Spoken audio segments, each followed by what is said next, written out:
Dulur,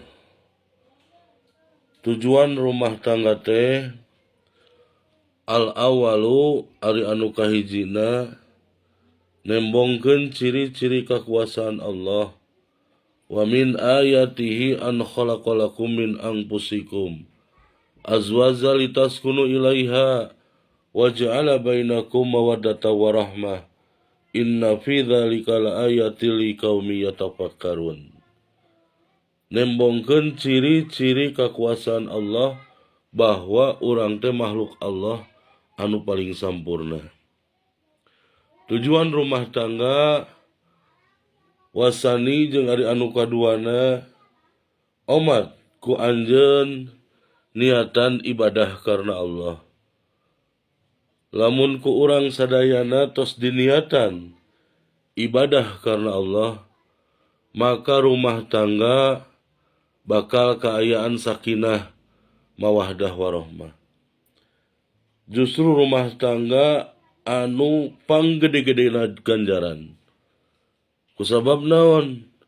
Ibadah anu tulul zaman, lila waktuna, panjang waktuna, nganapkahan nu jadi anak jeung pamajikan, ku kasabaran ku kataatan turut tumut nu janten istri kanu janten caroge.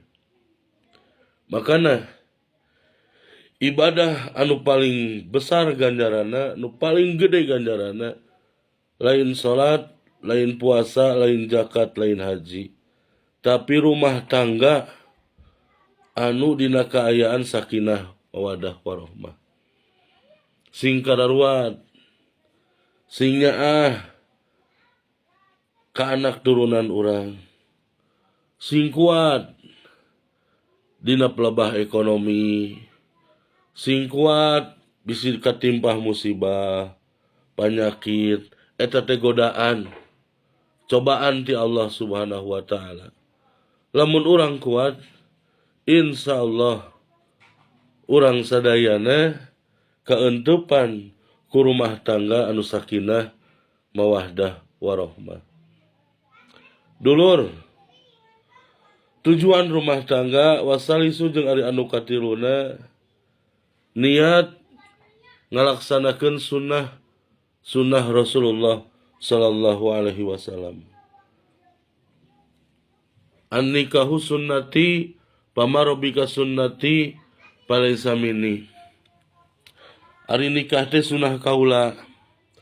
Sing saha jalma anu henteu nurut kana sunnah kaula, mangka lain umat kami.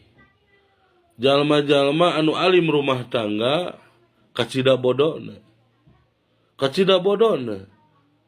Komo loba kasieun mah. Lalaki loba kasieun. Nah, sing gentleman.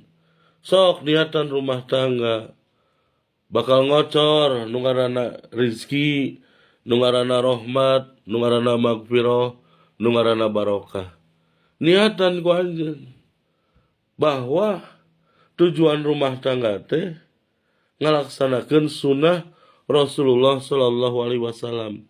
Di mana urang ngalaksanakeun pernikahan, mangka urang teh bakal diganjar ku Allah Subhanahu wa taala kusabab urang tos ngalaksanakeun sunnah Rasulullah sallallahu alaihi wasallam.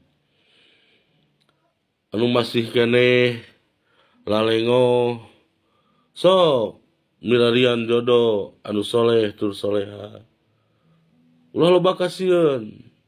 Sok niatan hoyong ngalaksanakeun sunnah Rasulullah sallallahu alaihi wasallam. Arabiu jeung ari anu kaopatna tujuan rumah tangga teh, tujuan nikah teh nyaeta niat ngaruntuhikeun turunan. Niat ngaruntuhikeun turunan. Anu mudah-mudahan anu rarumah tangga anu tos rarumah tangga da acan dipasihan turunan mugia dipaparinan turunan anu soleh tur soleha.